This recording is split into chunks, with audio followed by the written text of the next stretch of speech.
Hey guys, Energy Decks for Fun here with a EDH deck update on probably my most loved general that I've made. It's Animar again. Do that so you can see. Protection from white from black whenever you cast a creature spell.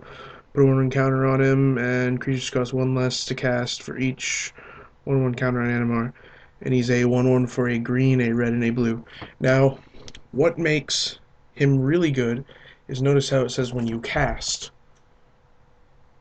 So the thing is, I don't have to actually resolve the creature to get the counter on Animar. If they decide to counter it, I still get Animar's counter. So yeah, without further ado,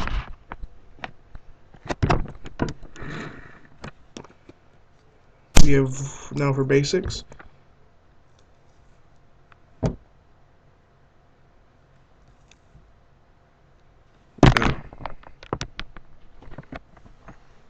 Got 1, 2, 3, 4, 5, 6, 7, 8, 9, 10, 11 forests. All of them are foil except for the unglued one. Then we have 1, 2, 3, 4, 5, 6, 7, 8, 9 islands. All of them are foil. I've been foiling out all basic land. So yeah, if you guys have foil planes, hit me up. I really need them right now. Then we have 3 mountains. I have plenty of red sources in the deck, plenty of ways to make red, so I mean it's not that big a deal. Now my super color fixing lands.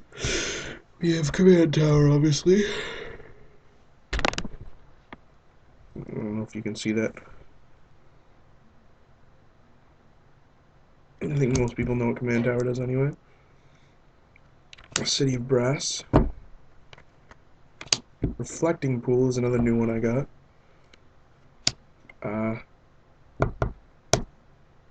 Exotic Orchard. And Gemstone Cavern. Now for more color fixing, you got a Steam Vents,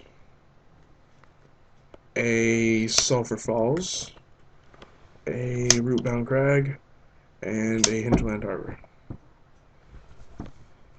Now, the main changes in the deck are I took out all infinite loops, I took out a lot of the bulky, clunky creatures, replaced them with much faster, more efficient creatures, put in more utility. I put in more spot removal so I could actually make it my one-on-one deck. So yeah, it's not bad. For lands that tap for colorless, we have Mystifying Maze. Woo! I don't know if you can see that. Shiny. Anyways, Strip Mine. And Reliquary Tower in Japanese. I put this in instead of the card there that costs 0 and you have no maximum hand size. I can't even think of the name of it now. Alright, now for non-creature remove. We're going to do the non-creature spells, excuse me, and then the creature spells. For removal, we have Prey Upon, Beast Within, Cyclonic Rift, Mizium Mortars, and Slagstorm. This is probably the main change with the deck. I mean, Return to Ravnica has opened so many options for me as far as the deck goes. Like, these cards, these two right here, have saved me numerous times. I mean, it's just so good. Um, Now for counter package, we have considerably less now because I realized that I really only need to save them for like wrath effects, because wrath effects really set me back. That's why I hate facing mono white. Anyways, actually I don't hate facing mono white. I hate facing mono white in the sense that they have every good board wipe in the game, besides like Damnation and Decree of Pain and all that stuff. Anyways, we've got a counter spell. We've got a hinder. Thank you, Helios.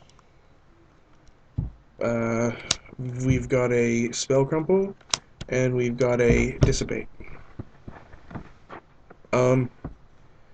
Counter package is down to 5 if you include the draining whelk. I used to have about 8. It was just too much. Like, I'm probably gonna put one more in and take it out for like one of the planeswalkers I'm gonna show you. But I run 3 planeswalkers now. I run Tybalt. Everybody's like, oh, he's so bad. I'm gonna draw a card. I'm gonna discard one at random. I discard my creature. I play that Eldrazi that when it comes into play, bring target creature from graveyard to play for free. Alrighty. Or I draw something I need and discard a land. He's not bad. I mean, having an insurrection like 3-4 turns after he comes out is pretty good. I put Jace back in here for a few reasons. The deck needs more draw. It ran out of hand size too many times. And I never, ever use his -10. Ever. I either do +2 or -1, depending on the state of the whole game right now. And then Chandra for more removal. I mean, her -8 is a nuke. Come into play, deal 2 points of damage to them. 2 turns later, nuke the whole board. Except for Animar, usually, because I usually have him bigger than that by then. Alright, now, non-artifact, non-creature spells. We have Ancient Grudge. Thank you, IR So Calm. And we have Fabricate. Fabricate, search for Cloudstone Curio or something. I mean, it's just really good. Then, speaking of Cloudstone Curio, these are our artifact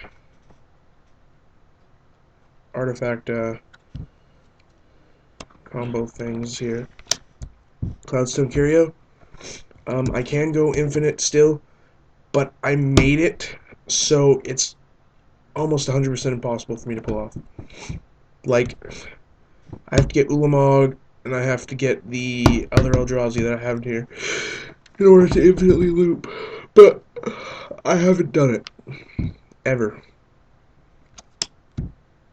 Then we've got Crystal Shard. Now, if you'll read Crystal Shard, hopefully you can see that, I can't tell.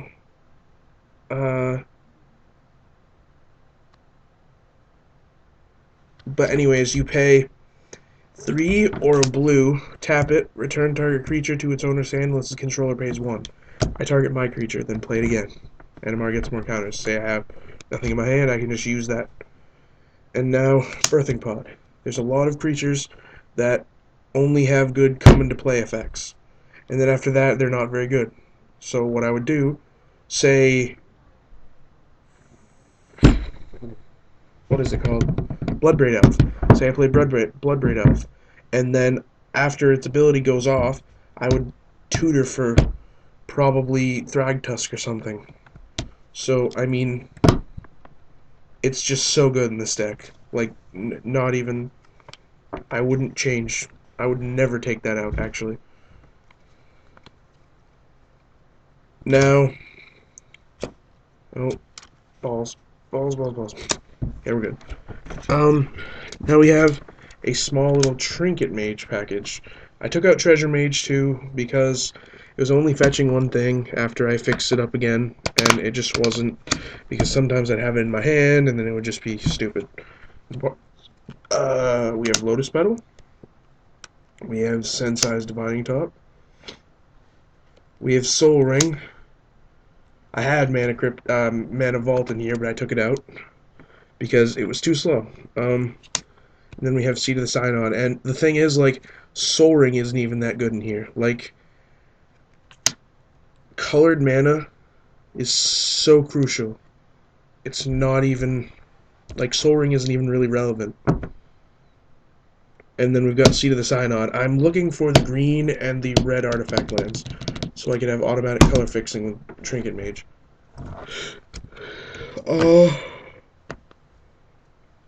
Hey. Now, two stupid shenanigans in the deck are Shrieking Drake. Now, what he is a 1/1 for 1 with flying. When he comes into play, return a creature you control to its owner's hand. So I pay a blue, play Shrieking Drake, Animar gets a counter, then Shrieking Drake bounces back to my hand. See, I just play target, play target, play target, play target, play target. Like, and the same goes for Mana War. Once Animar has 2 counters on him, he's a secondary Shrieking Drake. I mean, target, target, target, target, target, target, infinite. No, I can't go infinite anymore. Well, I can, but like I said, it's nearly impossible to do. Now ways to get Animar out on turn 2 to turn 1, depending on how my hand looks. We've got Tinderwall. What are we looking at for time? 11. Okay. We've got Tinderwall. This is going to take forever to upload. Birds of Paradise. I'm getting a foil one in the mail, complimentary of Seeknair. I'm glad you got your stuff, dude. Wild Cantor. Elvish Spirit Guide. And Simian Spirit Guide. I mean, okay, I'll explain what these do. Tinderwall costs a green when he comes into play.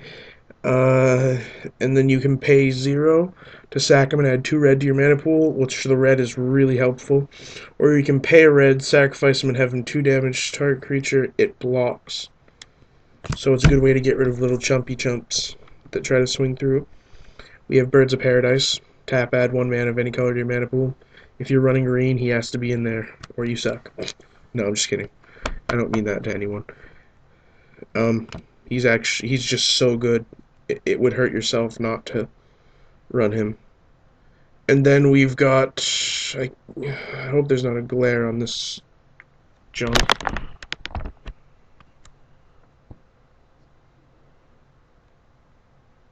Oh, there's been a glare this whole time, hasn't there?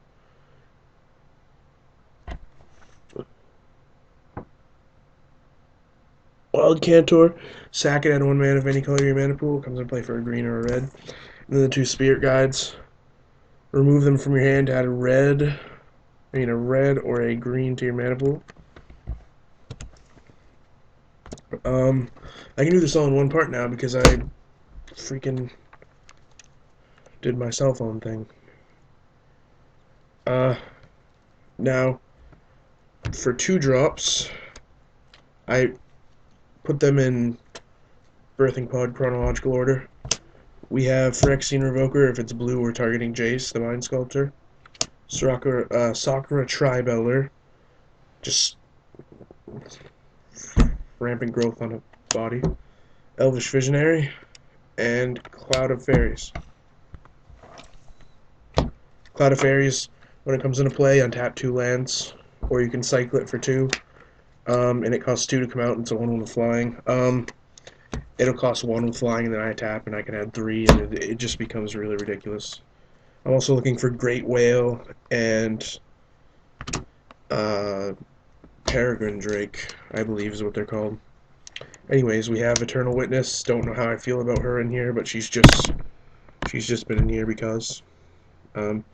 Solemn Simulacrum. Well, she's the only 3-drop in here, by the way. Solemn Simulacrum.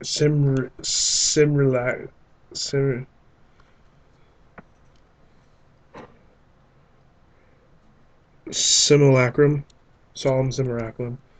Anyways, uh, when he comes into play, search for a basic land, put it into play tap. When he dies, draw a card. Commander Killer and Commander Killer. That's the only reason they're in there. Sometimes I'll like copy one of my big creatures, like I'll get to it later. But sometimes I copy like Consecrated Sphinx and stuff to make games ridiculously awesome. Anyways, we have Mold Shambler. Destroy a non-creature permanent when he comes into play. I usually end up paying 1 for him and then 2 for the kicker. So the 3 for a 3/3 when he comes into play, destroy a non-creature permanent. Oracle of Moldiah. It's all right. Nothing broken or spectacular about it. It's just an Oracle. And Bloodbraid Elf. If you couldn't tell, Clone is new and Mold Shambler is new, just because I needed more removal. Like that's all there is to it. Uh, Old guy we got in here. He's been in here since the beginning. Psychosis Crawler. I didn't think he was that good in the beginning, and then I realized that I draw so many cards in the end of the game that he becomes relevant to everyone on the field, and they have to find a way to get rid of him. We have Muldrifter. I'm looking for the promo Muldrifter because I really like the art on it. We have a Garruk's Horde. I mean, a Garruk's Pack Leader, sorry. I have Garruk's Horde in here, but that's not it. Most of the creatures in here are power 3 or greater. If they're not, I can make them. And I mean, it's like I have like a 37 out of 50, 37 out of 40 something chance to hit. We've got Idric Stomphowler for more artifact removal. A 4/4 for 1 when he comes into play, destroy an artifact. We cost 5, but not when I play. Thragtusk is also new. Just really good. Like I don't even really think I have to explain to him at all. Acidic Slime, courtesy of IRSOCOM. Yeah. Yeah, that was him. Yeah, IRSOCOM. Yep. Anyways, alright, we still got more 5-drops. Zealous Conscripts. Now, I've had people ask me what the heck is Zealous Conscripts doing in my deck. And then I take their Planeswalker and kill them with it.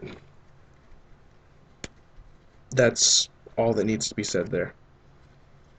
And then, also another new guy. He just came out in RTR. Mercurial Chemister. He comes into play for a red, a blue, and 3 generic mana. And you can pay a blue, and he's a 2/3. You pay a blue, tap him, draw 2 cards, which is good. Or pay a red, discard, tap him, discard a card, and it deals damage to target creature equal to the card's converted mana cost. I'm just gonna discard Kozilek to shuffle my graveyard, and your creature takes 10. I mean, he's nuts. Getting a foil one from Etched Hero, which I already showed I have his package in the beginning. Now for 6-drops, another newbie is Brutalizer Exarch. When he comes into play, search your library for a creature and put it on top of your library and shuffle. Search your library for a creature, shuffle your library and put it on top. Or put target non-creature permanent on the bottom of target player's library. Hey, look, you're messing me up with a Planeswalker, or you're going to blow something up with an end disc. In response, I'm going to shove it on the bottom of your deck. Good game. Rampaging Baloth, I still don't know how I feel about him. He's done good and bad things for me, so he's in there for now. And then we've got Primordial Sage and his partner in crime, Soul of the Harvest. Whenever I play a creature spell, actually, whenever I play a creature spell, draw a card, and whenever a creature enters the battlefield under my control, draw a card. And then, obviously, we have Consecrated Sphinx. Can't have a blue deck without him in there. He's just so good. More removal. We have Duplicant. I'm looking for the Commander's Arsenal one because I like the art on that a lot. Oh boy, we're at 20 minutes. Then Draining Whelk. Counter anything. And then he gets X when counters, where X is that card's converted mana cost. I'm going to go a little faster because we're already at 20 minutes and I didn't expect it to be this long. But anyways, Avenger of Zendikar. Imagine having 8 of those tokens out and then playing him. Regal Force. Regal Force is just so good. And then Garrick's Horde. Actually, a buddy of mine was like, why aren't you running this? You can cast creatures from the top of your library. I was like, I really don't know. So I picked it up and playtested it, and it turns out it's a really, really good card for Animar. And then for 8-drop, we have Terrastodon, which is shiny, and a newcomer. We've got Craterhoof Behemoth. I've played him 4 times in one turn before when I had like 18 plants out. This deck gets so ridiculous late game. And then 9-drops, we have Inklo Leviathan and Artisan of Kozilek. Inklo Leviathan, blue is a really common color, and he has Shroud, so it makes it really good. And then Return a Creature, I can usually play him for free. Why wouldn't you play him in a deck like this? And lastly, 10-drops.